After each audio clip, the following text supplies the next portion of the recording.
नमस्कार श्रोते हो, दीपक रेगे कथाकथन चॅनलवर तुम्हा सगळ्यांचं मनापासून स्वागत.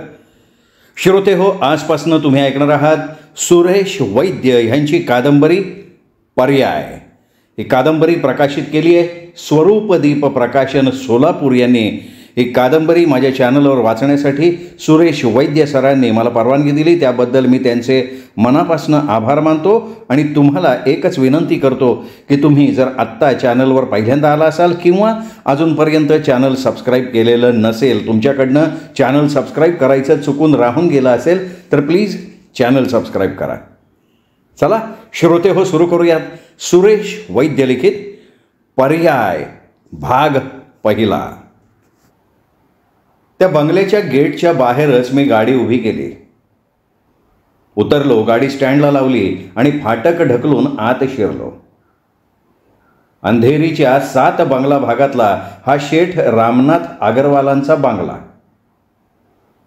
हा बंगला आजूबाजूला असलेल्या बंगल्यांसारखाच देखणा होता. सध्या या बंगल्याची मालकी मधुलिका अगरवालकडे आली होती. बंगल्याच्या मुख्य दाराकडे जाताना माझ्या डोक्यात या मधुलिकाचेच विचार घोळत होते.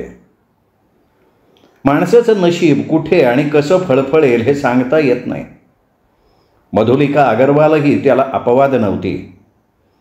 8-10 दिवसांपूर्वी शेठ रामनाथ अगरवालच्या या कोट्यवधी रुपयांच्या संपत्तीची आपण अचानक मालकीण होऊ याची खुद्द मधुलिकालाही कल्पना नसावी. मधुलिका आणि तिची धाकटी बहीण सोनाली या दोघी रामनाथ अगरवालच्या पुतण्या. बापाच्या मृत्यूनंतर या दोघीही आपल्या काकाच्या म्हणजे शेठ रामनाथाच्या आश्रयाला आल्या होत्या. त्यावेळी आपल्या या काकाच्या मृत्यूनंतर आपण त्यांच्या या अफाट संपत्तीच्या वारस होऊ असं कधी स्वप्नातही त्यांना वाटलेलं नसावं. 8 दिवसांपूर्वी हृदयविकाराचा तीव्र झटका आला आणि रामनाथ अगरवालचा मृत्यू झाला. आणि त्यांनी केलेल्या मृत्यूपत्रानुसार त्यांची सगळी संपत्ती मधुलिका आणि सोनाली यांच्या वाट्याला आली होती. एका रात्रीत या दोघी बहिणी कोट्याधीशांच्या यादीत जाऊन बसल्या होत्या. त्याच संदर्भात मधुलिका अगरवालची मुलाखत घेण्यासाठी मी इथे आलेलो होतो. या मुलाखतीद्वारे मधुलिका अगरवाल या कोट्याधीश तरुणीचा परिचय न्यू इंडिया टाइम्सच्या वाचकांना करून देणं हा यामागचा एकमेव उद्देश. वास्तविक हे असलं मुलाखती वगैरे घेणं माझं काम नव्हतं. पण नेमकी आमची एक रिपोर्टर रजेवर गेल्यामुळे अय्यरनी हे काम माझ्या गळ्यात मारलेलं होतं. आमचा चीफ रिपोर्टर तसा मोठा उस्ताद. माझ्याकडे सध्या कुठलीही केस नसल्यामुळे मोठ्या हुशारीने त्यांनी हे काम माझ्याकडे सोपवलं होतं आणि थोड्याशा नाखुशीने मी ते स्वीकारलं होतं. बंगल्याच्या मुख्य दारावरची बेल दाबून मी दार उघडण्याची वाट बघत थांबलो. आतमध्ये पावलांचा आवाज आला. क्षणभरानं दार उघडलं गेलं. दार खुद्द मधुलिका अगरवालनंच उघडलं होतं. हॅलो. मी काही बोलण्याच्या आधीच ती गोड हसून सलगीच्या स्वरात म्हणाली, या ना. मी काहीसा चक्रावलो. मधुलिकाचा फोटो मी पाहिला असला तरी आमची ही पहिलीच भेट होती. तिने तर मला ओळखण्याचा प्रश्नच उद्भवत नव्हता आणि तरीही ती मी कोण आहे, माझं काय काम आहे ही चौकशी न करता मला चक्क या म्हणत होती. वास्तविक कॉलबेल दाबताना माझी अपेक्षा होती की कोणीतरी नोकर येऊन दार उघडेल. मग माझं नाव गाव विचारेल, एखाद्या सेक्रेटरीला बोलवून आणेल. सेक्रेटरी मला 100 तऱ्हेचे प्रश्न विचारून मी कशासाठी आलो आहे ह्याची चौकशी करेल आणि मग स्वतः काहीशा कोरड्या स्वरात म्हणेल की सॉरी मॅडम, तुम्हाला भेटू शकणार नाहीत. किंवा मग इंटरव्ह्यू देणं इतपत आत्ता मॅडमकडे वेळ नाही, 8 दिवसांनंतरची हवी तर त्या तुम्हाला वेळ देऊ शकतील, असं काहीतरी. मधुलिका अगरवालसारख्या ताज्या श्रीमंत झालेल्या पोरीकडनं मला ह्या आणि अशाच स्वागताची अपेक्षा होती आणि त्या दृष्टीनं मनाची मी तशी तयारीही करून आलो होतो. पण मधुलिका अगरवालनं माझा हा अंदाज फोल ठरवला होता. तिने स्वतः पुढे येऊन नुसता दरवाजाच उघडला नव्हता तर तोंड भरून हसत ती माझं स्वागत करत होती. या असं म्हणत मोठ्या अगत्यानं मला आत येण्याचं आमंत्रण देत होती. ती दारातून बाजूला होताच मी आत शिरलो. बसा. दिवाणखान्यात येताच एका गुबगुबीत अर्धवर्तुळाकार सोफ्याकडे बोट दाखवत मधुलिका म्हणाली, थँक्यू म्हणत मी तिने दाखवलेल्या सोफ्यावर बसलो. मधुलिका माझ्या समोर असलेल्या एका कोचावर बसली. आपल्या तीक्ष्ण नजरेनं ती माझ्याकडे बघत होती. मॅडम, तिच्या त्या नजरेनं मी काहीसा बेचैन होत म्हणालो. काय नाव म्हणालात तुमचं? माझ्या बोलण्याकडे दुर्लक्ष करत तिने विचारलं. विक्रम. विक्रम राजे. छान. पण तुम्हाला कुठल्या नावानं हाक मारलेलं आवडेल? विक्रम, विक्रम राजे, राजे साहेब, मिस्टर विक्रम, का आणखीन काही? तुम्हाला मला कुठल्या नावानं हाक मारायला सोयीस्कर वाटेल? ती क्षणभर विचार करत म्हणाली. मला का नाही शॉर्ट आणि स्वीट नावं जास्त आवडतात. विक्रमचं विकी केलं तर तुम्हाला कसं वाटतंय? मॅडम, नावात काय आहे असं शेक्सपियर म्हणून गेलं आहे, पण तुम्हाला आवडत असेल तर विकी म्हणायला माझी काही हरकत नाही. आणि तसंही माझ्या चाहत्यांमध्ये मी ह्याच नावानं प्रसिद्ध आहे. चाहते? हां, देवाच्या दयेनं चाहत्यांची कमतरता नाही आहे मला. मग तुमच्या चाहत्यांमध्ये मुलीसुद्धा असतीलच की? तीही देवाची कृपा. स्तुती, आणि तीही एखाद्या तरुण सुंदर मुलीकडनं कोणाला नाही आवडणार. वय काय हो तुमचं? मधुलिकानं पुढचा प्रश्न विचारला. 32. अविवाहित आहात? हो. म्हणजे अजून लग्न केलंच नाही की? नाही ना केलं, म्हणून तर मी अविवाहित आहे. अच्छा अच्छा अच्छा, मला वाटलं घटस्फोट वगैरे झालेला असावा. नाही नाही, तसं काही नाही आहे. पण लग्न करायचा विचार आहे ना? त्या बाबतीत अजून काही ठरवलेलं नाही आहे. कमाल आहे. 32 वर्षाचे होऊन सुद्धा अजून लग्नाचा विचार डोक्यात आला नाही म्हणजे कमालच आहे का नाही? तसे ठीकठाक आहात ना? हां. मी काहीसं चमकून तिच्याकडे बघितलं. म्हणजे काय? माझ्या म्हणण्याचा अर्थ ती माझ्याकडे बघत शांत स्वरात म्हणाली. तुमच्यात तशी काही कमतरता नाही ना, जेणेकरून लग्नाच्या आधी किंवा लग्नानंतर आपल्या हातून घडलेल्या चुकीमुळे आपलं वैवाहिक जीवन धोक्यात आलं असेल तर आम्हाला भेटा यासारख्या जाहिरातीची तुम्हाला गरज भासावी? क्षणभर मी काहीसा डोळे विस्फारून तिच्याकडे बघत राहिलो. पोरगी साली भलती फॉरवर्ड दिसत होती. दुसरं म्हणजे इंटरव्ह्यू मी घ्यायला आलो होतो तिचा, पण इथे तर तीच माझा इंटरव्ह्यू घेत असल्यासारखं दिसत होतं. मानलं पाहिजे. मी ओठातल्या ओठात पुटपुटलो तर ती म्हणाली, काय काय काय म्हणाला? नाही काही नाही. मी म्हणालो की मी एकदम फिट, हॉर्स पॉवर सारखा तंदुरुस्त आहे. म्हणत असलास ना तर मुंबईतल्या डझनभर मुलींकडनं माझ्या फिटनेसचं सर्टिफिकेट आणून दाखवू? नाही, त्याची काही गरज नाही आहे. ती कपाळावर आठ्या घालत काहीशा तीक्ष्ण स्वरात म्हणाली. आणि हां, विचारलं असेल तेवढ्याच प्रश्नांची उत्तरं द्या. त्याला जर तुमची काही हरकत असेल तर दरवाजा उघडा आहे, तुम्ही जाऊ शकता. आता इथे आलोच आहे तर माझा हेतू साध्य झाल्यावर इथून जाणं मला आवडेल. बोला, आणखीन काही विचारायचं आहे? ठीक आहे. आवाज पूर्ववत खाली आणत ती म्हणाली. सध्या काय करता तुम्ही? म्हणजे कामधंदा काय करता? आता मलाही या सगळ्या प्रकारात मजा वाटायला लागली होती. टिपिकल मुलाखतीपेक्षा मुलाखतकाराची मुलाखत घेण्याचा हा नवीन प्रकार इंटरेस्टिंग होता. कदाचित मधुलिका अग्रवाल स्वतःला फार हुशार समजत होती आणि माझी फिरकी घेण्याच्या उद्देशानं मलाच प्रश्न विचारून गोंधळात टाकू पाहत होती. मग तिच्याच पद्धतीनं तिचीच थोडीफार फिरकी घेण्याचं मीही ठरवून टाकलं. तसा या थोडाफार धोका होता. मी तिची चेष्टा करतोय ही गोष्ट तिच्या लक्षात आली तर ती मुलाखत वगैरे न देता सरळ मला बाहेर काढू शकत होती. मी म्हणालो, कामधंदा ना? उत्कृष्ट फोटो काढतो मी मॅडम. असं? आपल्या डोळ्यांची उघडझाप करत ती म्हणाली. अच्छा, म्हणजे तुम्ही फोटोग्राफर आहात तर. छान छान छान. कशा कशाचे फोटो काढता? मी ग्रहणाचे. काय? कसले म्हणालात? गोंधळलेल्या नजरेनं माझ्याकडं बघत तिने विचारलं. ग्रहणाचे फोटो. मी समजावून सांगावं तशा स्वरात म्हणालो. म्हणजे असं की स्टँडला कॅमेरा फिट करून मी वाट बघत बसतो आणि चंद्र किंवा सूर्य या दोघांना जसा राहू किंवा केतू गिळायला लागतो मी लगेच फोटो काढायला लागतो. अरे वा, क्या बात आहे, वा वा. ती उपहास गर्भ स्वरात म्हणाली. शेवटचा फोटो तुम्ही कधी काढला होता? 3 वर्षांपूर्वी, जेव्हा चंद्रग्रहण होतं. त्याच्या आधी सूर्यग्रहण होतं तेव्हासुद्धा मी. अच्छा. माझं बोलणं मध्येच तोडत ती कुत्सित स्वरात म्हणाली. याचा अर्थ तुम्ही बेकार आहात. तिने अगदी माझ्या वर्मावरच बोट ठेवल्यासारखा मी चेहरा केला आणि खजील भाव चेहऱ्यावर आणत मी मान खाली घातली. एनिवे, तुम्ही राहता कुठे? मधुलिकानं पुढचा प्रश्न विचारला. मी माहीमला. माहीमला नक्की कुठे? मी क्षणभर थांबलो. मग तिची नजर चुकवल्यासारखं करत म्हणालो, त्याचं काय ना मॅडम, डॉक्टरांनी मला मोकळ्या हवेत राहायचा सल्ला दिला आहे. आणि तुम्हाला तर कल्पना आहे की मुंबईसारख्या शहरात मोकळी, ताजी, स्वच्छ हवा मिळेल अशी खोली शोधणं किती कठीण आहे. मग म्हणून मी फुटपाथवर किंवा एखाद्या रेल्वेच्या प्लॅटफॉर्मवर राहता, असंच ना? अरे वा, तुम्ही किती समजूतदार आहात मॅडम. तावरून लगेच ताकबात ओळखता. मी कौतुक मिश्रित नजरेनं तिच्याकडे बघत म्हणालो, कोण म्हणतं सुंदर स्त्रीला डोकं कमी असतं म्हणून? मनातल्या मनात मात्र मी तिच्या अकलेची कीव करत होतो. वास्तविक बघता माझ्या अंगावरच्या कपड्यावरून तरी तिने माझ्या आर्थिक स्थितीची कल्पना करायला हवी होती. पण कदाचित तिच्यासारख्या करोडपती स्त्रीला माझ्या अंगावरचे कपडे फार मामूली वाटले असतील. बोलण्यात चतुर दिसताय तुम्ही. पण मिस्टर विक्रम, 3 वर्षातून एकदा ग्रहणाचे फोटो काढून फुटपाथवर राहून आयुष्य कसं मार्गी लावणार तुम्ही?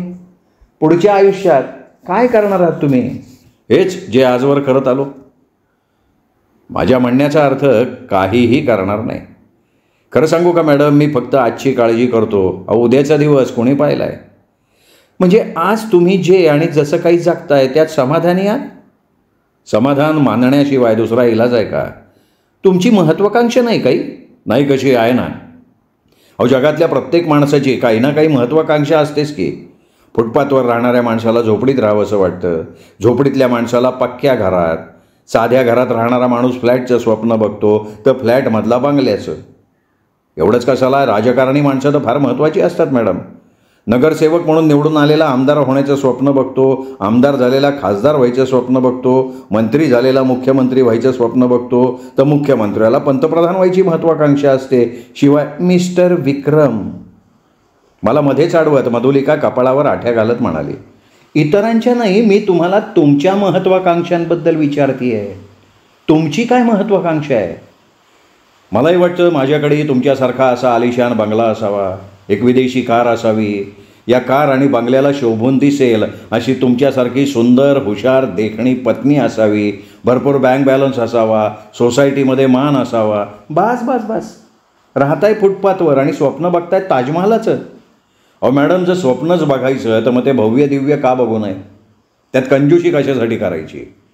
आणि हे स्वप्न मी केवळ माझ्या एकट्यापुरतं बघत नाही आहे, तर माझ्यासारख्या फुटपाथवर राहणाऱ्या असंख्य फुटपाथवासी लोकांसाठी बघतोय. काय कम्युनिस्ट आहात का? अजिबात नाही. मला आठवतात तेवढ्या आमच्या पिढ्यांमध्ये कोणीही कम्युनिस्ट झाला नाही. आणि मी तर नेहमी जिंकणाऱ्याला वोट देत आलो आहे, कारण हरणाऱ्याला वोट देऊन ते वाया घालवणं माझ्या तत्त्वाच्या विरुद्ध आहे. म्हणजे निवडून येणारा उमेदवार तुम्हाला तुमच्या वोटचे 5-50 रुपये देत असणार? नाही नाही मॅडम, त्या बाबतीत मी फार तत्वनिष्ठ माणूस आहे बरं का. एक वेळ मी स्वतःला विकीन, पण माझं बहुमूल्य मत मी विकणार नाही. फुटपाथवर राहत असलो तरी मला काही स्वाभिमान आहे ना. बस बस बस बस, भाषण देऊ नका. तुमच्यावर पोलीस केस वगैरे झाली आहे कधी? पोलीस केस? म्हणजे पोलिसांनी कधी तुम्हाला अटक वगैरे केली आहे का? मनात म्हटलं, कमाल आहे यार, ही बाई काय काय प्रश्न विचारते. पण उघड म्हणालो, हो बऱ्याच वेळा, पण शिक्षा मात्र नाही झाली कधी.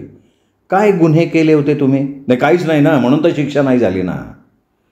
मधुलिका क्षणभर गप्प बसली आणि मग म्हणाली, स्वतःबद्दल आणखीन काही सांगायचं आहे तुम्हाला? माझ्याविषयी तुम्हाला आणखीन काही जाणून घ्यायचं आहे? मी उलटच विचारलं. काही न बोलता मधुलिका एकदम गप्प झाली.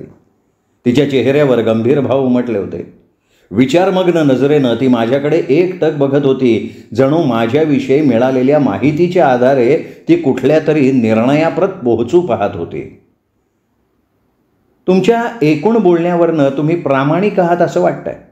क्षणभरानं ती निर्णयात्मक स्वरात म्हणाली, तुमच्यावर विश्वास ठेवायला हरकत नाही.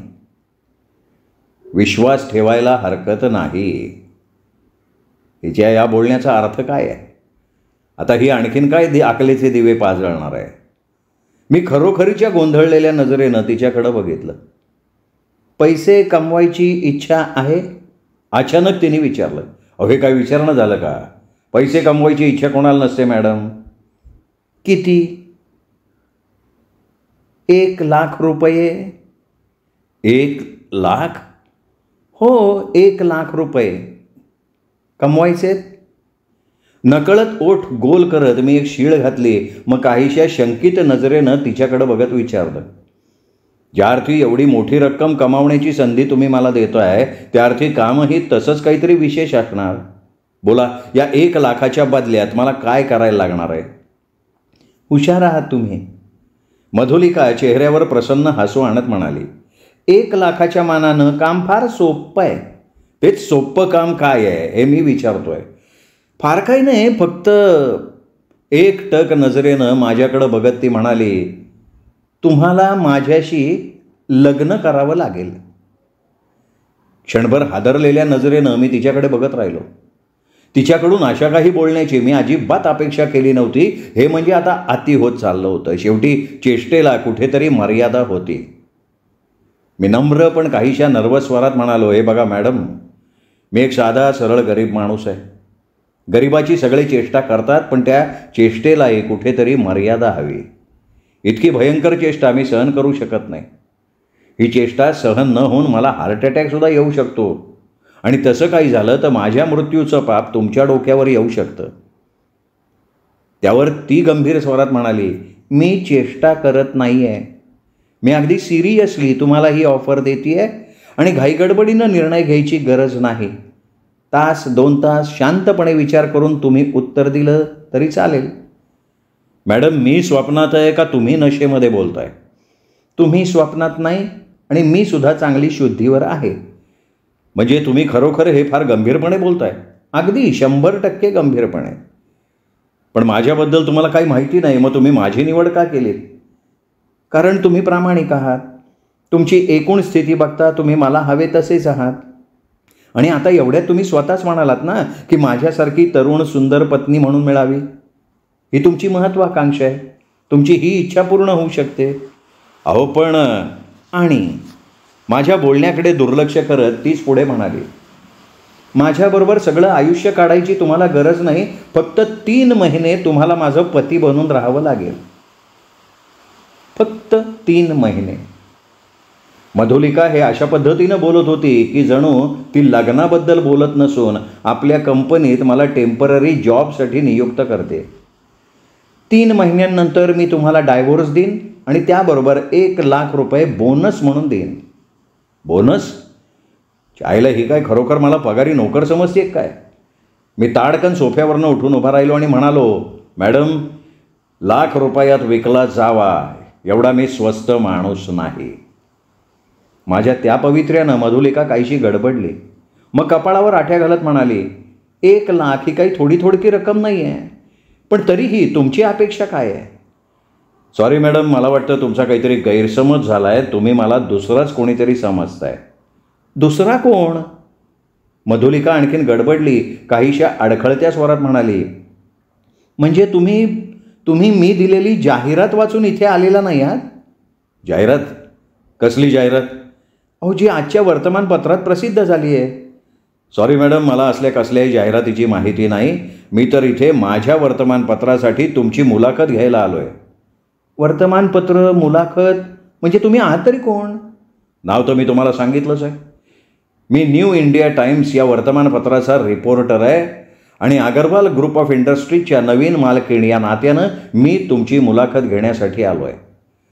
आमच्या वर्तमानपत्राच्या स्त्री विविधा या दर रविवारच्या पुरवणीतल्या सदरासाठी मला तुमचा मुलाखत वजा परिचय हवा आहे. मी माझं व्हिजिटिंग कार्ड काढून तिच्या पुढे केलं. मधुलिकानं माझ्या हातातून व्हिजिटिंग कार्ड घेतलं. त्यावरून एक नजर फिरवत मी जे काही सांगितलं ते खरं असल्याची खात्री करून घेतली. खात्री पटताच तिने हातातलं व्हिजिटिंग कार्ड समोरच्या टिपॉयवर आपटलं. हे सगळं तुम्ही मला पहिल्यांदा का नाही सांगितलं? ती नाराजीच्या सुरात म्हणाली. अहो, तुम्ही मला संधी कुठे दिली मॅडम? मी काही बोलायच्या सांगायच्या आतच तुम्ही माझ्यावर प्रश्नांची सरबत्ती सुरू केली होती. पण मग तुम्ही माझ्याशी खोटं का बोललात? आपण बेकार आहोत, फुटपाथवर राहतो असं सांगून तुम्ही मला. नाही मॅडम, मला वाटलं तुम्ही माझी फिरकी घेताय म्हणून मी सुद्धा जरा तुमची घेतली. अजब बोलली आहात तुम्ही. थँक्यू. हे काही मी तुमची तारीफ करण्यासाठी बोलले नाही. हां, असं होय? मला वाटलं तुम्ही माझी तारीफच करताय. हो हो, खरोखरच तुम्ही म्हणजे अजब वल्ली. हो वल्ली आहे मी, आत्ताच म्हणालात तुम्ही ते. आता काय हवं आहे तुम्हाला? नाही फार काही नाही, मला तुमची मुलाखत हवी आहे मॅडम. आत्ता मला वेळ नाही आहे, तुम्ही नंतर या. नंतर केव्हा? रात्री 12 नंतर. रात्री 12 नंतर का? रात्री तुमची आई तुम्हाला घराबाहेर सोडत नाही का? माझ्या बाबतीत ती अडचण कधी येत नाही मॅडम, कारण मी एकटाच आहे. मग अर्ध्या रात्री तुम्ही येऊ शकत नाही का? तसं नाही मॅडम, येऊ शकतो, पण रात्री 12 नंतर म्हणजे तो तुमचा प्रॉब्लेम आहे. मला रात्री 12 नंतरच वेळ आहे. मी उद्या सकाळी आलो तर ठीक आहे, उद्या यायचं आहे तर उद्या रात्री 12 नंतर या. अच्छा, म्हणजे कधीही यायचं झालं तरी मला रात्री 12 नंतरच यावं लागेल? गरज नाही, येऊ नका. नाही, यावं तर लागणार ना मॅडम. अगदी तुम्ही एका पायावर लंगडी घालत ये असं म्हटलं तरी यायला पाहिजे, कारण शेवटी प्रश्न नोकरीचा आहे. छान. कुठे येऊ मी मॅडम? कुठे म्हणजे काय, इथेच या. क्लबमधून परत येईपर्यंत मला 12 वाजतात. मी इथे भेटेन तुम्हाला. Okay and thank you madam. त्याचवेळी हॉलमधल्या एका कोपऱ्यात असलेल्या स्टँडवरच्या टेलिफोनची बेल वाजली. एक्सक्यूज मी असं म्हणत मधुलिका उठली, फोनच्या दिशेनं गेली. तिथे थांबण्यात आता काही अर्थ नव्हता. मी वळालो, हॉलमधनं बाहेर पडलो. बंगल्याच्या मुख्य दाराजवळ मी आलो. दार उघडण्यासाठी मी हात पुढे केला. त्याचवेळी बाहेरनं दार उघडलं गेलं आणि एक तरुण सरळ माझ्या अंगावर येऊन थडकला.